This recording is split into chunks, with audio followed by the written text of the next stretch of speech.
Ladies and gentlemen, thank you for allowing me the opportunity to address an issue that lies at the very core of our personal growth and well-being. Today, I want to discuss something that silently governs our lives, dictates our actions, and shapes our reality, our thoughts. More specifically, I want to talk about the pervasive force of negative thinking, how it infiltrates our minds, limits our potential, and undermines our happiness. Together, we will explore how to break free from this invisible prison and cultivate a mindset that empowers, uplifts, and propels us toward a better future. Negative thinking is a phenomenon that most, if not all, of us are familiar with. It creeps into our minds in moments of uncertainty, failure, or fear. It takes the form of self-doubt, pessimism, and criticism, whispering to us that we are not good enough, that our dreams are unattainable, or that life itself is an uphill battle with no reward at the end. It is relentless, persuasive, and often disguised as caution or realism. But make no mistake, negative thinking is not your friend. It is an adversary that robs you of peace, saps your energy, and erects walls between you and your true potential. The first thing we must understand about negative thinking is that it is not an inherent trait. It is learned, reinforced, and perpetuated by our environments, experiences, and beliefs. Think back to a child's untainted joy and curiosity. Children don't start life with a negative mindset. They dream freely, attempt the impossible, and see the world through a lens of wonder and possibility. Negative thinking is something we acquire over time through repeated exposure to criticism, failure, societal expectations, and self-imposed limitations. Recognizing that negativity is not intrinsic to who we are is the first step toward dismantling its hold over us. The second thing to grasp is that negative thoughts, while powerful, are not fact. They are interpretations, often distorted and exaggerated by fear, insecurity, or habit. A single failure can lead to the thought, "I'm a failure," when in reality, failure is just an event, not an identity. An uncertain future might trigger the thought, "Things will go wrong," when the future is inherently neutral and unwritten. When we start to see negative thoughts as opinions rather than truths, we can begin to challenge them and replace them with more constructive perspectives. But how do we kill negative thinking? How do we break free from its grip and reclaim control over our minds? The journey begins with awareness. You cannot change what you do not acknowledge. Pay attention to the patterns of your thoughts. Notice when negativity arises, what triggers it, and how it manifests in your behavior. This awareness is not about judgment or self-criticism, but about understanding the mechanisms of your mind so you can redirect it. Once you've cultivated awareness, the next step is to challenge negative thoughts. This is not a passive process, but an active one that requires courage and persistence. When a negative thought arises, question its validity. Ask yourself, is this true? Is there evidence to support this thought, or am I making assumptions? Is this thought helpful, or is it holding me back? Often, you'll find that negative thoughts are built on shaky foundations, and by exposing their weaknesses, you can begin to dismantle them. Replacing negative thoughts with positive or neutral ones is equally important. This does not mean ignoring reality or engaging in blind optimism, but choosing interpretations that serve you rather than hinder you. For instance, instead of thinking, "I'll never succeed," you might say, "Success takes time, and I'm learning with every step." Instead of saying, "I'm not good enough," you might affirm, "I am growing, and I have value just as I am." These shifts in language and perspective can have a profound impact on your mindset and emotional state. Another powerful tool in combating negativity is gratitude. When you focus on what you have rather than what you lack, on what is going right rather than what is going wrong, you shift your attention away from negativity and toward positivity. Gratitude is not just an emotion, but a practice, a conscious choice to appreciate the good in your life, no matter how small. It rewires your brain to notice abundance rather than scarcity, blessings rather than burdens. Equally important is the practice of self-compassion. Negative thinking often stems from being overly critical of ourselves. We beat ourselves up for our mistakes, flaws, and shortcomings, forgetting that we are human, fallible, and imperfect by nature. Self-compassion means treating yourself with the same kindness, understanding, and forgiveness that you would offer a dear friend. It means acknowledging your struggles without judgment and encouraging yourself to move forward without shame. Your environment also plays a crucial role in shaping your mindset. Surround yourself with people, places, and activities that uplift and inspire you. Limit exposure to negativity, whether it comes from toxic relationships, pessimistic media, or self-defeating habits. Fill your life with positivity, not as an escape from reality, but as a foundation for building resilience and hope. Developing resilience is another key to overcoming negative thinking.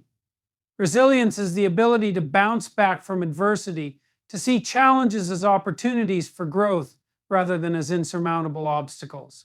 It is built through experiences, perseverance, and a belief in your own capacity to adapt and overcome. When you cultivate resilience, you equip yourself with the tools to navigate life's ups and downs without succumbing to negativity. Action is also a powerful antidote to negative thinking.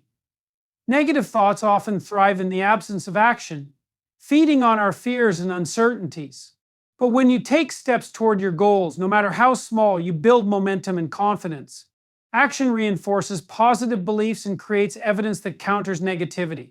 It reminds you that you are not powerless, that you have agency, and that you can shape your reality. Mindfulness and meditation are invaluable practices for quieting the noise of negative thinking. When you cultivate mindfulness, you learn to observe your thoughts without becoming entangled in them. You create space between stimulus and response, allowing you to choose your reactions rather than being controlled by them. Meditation strengthens your ability to focus, reduces stress, and fosters a sense of inner peace that makes negativity less influential. Finally, remember that killing negative thinking is not a one-time event, but an ongoing process. It requires patience, persistence, and practice. There will be moments when negativity resurfaces, and that is okay. The goal is not to eliminate negative thoughts entirely, but to reduce their frequency, intensity, and impact on your life. Celebrate your progress, however small, and keep moving forward with determination and hope. In conclusion, negative thinking is a thief that steals joy, potential, and peace, but it is not an undefeatable foe. By cultivating awareness, challenging negative thoughts, practicing gratitude and self-compassion, creating a positive environment, building resilience, taking action, and embracing mindfulness, you can break free from its grip and create a life of greater positivity, purpose, and fulfillment. Remember, your thoughts shape your reality. Choose them wisely, nurture them lovingly, and let them propel you toward the life you truly deserve. The journey to overcome negative thinking is not merely about controlling thoughts. It's about transforming your entire perspective on life. It's about recognizing that you have the power to dictate the direction of your mind. This realization alone can be incredibly liberating because it shifts you from being a passive recipient of negativity to an active architect of your own mental and emotional state. Now, let us address an important point: the role of setbacks and failures in our lives. Many of us allow negative thinking to take root because we fear failure or dwell on past mistakes. But failure is not the end, it is a stepping stone. Each setback is a lesson, a teacher disguised in hardship, pushing us toward greater understanding, wisdom, and growth. When you learn to see failure in this light, you strip it of its power to fuel negativity. Instead of thinking, "I failed, so I'm not good enough," you can say, "I failed, but I learned something invaluable." Another element that fuels negative thinking is comparison. In today's world, where we are constantly bombarded with images of other people's successes, achievements, and seemingly perfect lives, it is easy to feel inadequate. But comparison is a thief of joy. The only person you should compare yourself to is who you were yesterday. Focus on your own journey, your own progress, and your own growth. Remember, everyone has their own struggles, their own battles, and their own paths. What you see on the surface is rarely the whole story. It's also important to recognize the role of fear in perpetuating negative thoughts. Fear of the unknown, fear of failure, fear of judgment, these are the breeding grounds for negativity. But what is fear really? Most of the time, it is a projection of our mind, a what-if scenario that may never come to pass. Instead of allowing fear to paralyze you, confront it with curiosity. Ask yourself, what's the worst that can happen? Can I handle it? And what's the best that can happen if I move past this fear? Often you'll find that the best case scenario far outweighs the worst. Another powerful tool in defeating negative thinking is visualization. Your mind is a powerful creator, and the images you hold in your mind can influence your emotions and actions. Instead of replaying worst-case scenarios or past failures, visualize the outcomes you desire. See yourself succeeding, thriving, and overcoming obstacles. This practice not only motivates you, but also trains your brain to focus on possibilities rather than limitations. It's also worth acknowledging that breaking free from negative thinking is not something you have to do alone. Seek support from those who care about you, friends, family, mentors, or even a therapist. Sometimes, sharing your thoughts and fears out loud can diminish their power. The people who love you can offer a perspective that you might not see when you're caught in the grip of negativity. They can remind you of your strengths, your worth, and your capacity to overcome. Self-care is another cornerstone of combating negativity. Your mind and body are deeply interconnected, and neglecting one can impact the other. Prioritize sleep, exercise, and nutrition, as these are the foundations of mental clarity and emotional stability. When your body is well cared for, your mind is better equipped to resist negativity and focus on solutions rather than problems.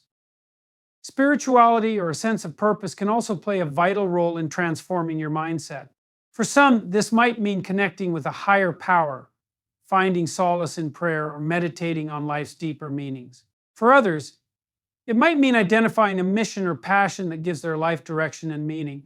When you have a sense of purpose, negativity loses its foothold because you are anchored by something greater than your fears and doubts. It's essential to celebrate your victories no matter how small. Negative thinking often magnifies failures and minimizes successes. Don't let it. When you achieve something, even if it seems insignificant, take a moment to acknowledge it, to feel proud, and to let it reinforce your belief in your abilities. These moments of celebration build a reservoir of positive experiences that you can draw on when negativity tries to take over. Let's also talk about the power of forgiveness, not just of others, but of yourself. We often carry guilt, regret, and resentment that fuel negative thoughts. Forgiveness is not about condoning what happened, but about freeing yourself from the chains of the past. When you forgive, you reclaim your energy and redirect it toward building a brighter future rather than reliving a painful past. Another important aspect to consider is the language you use with yourself. Thank you.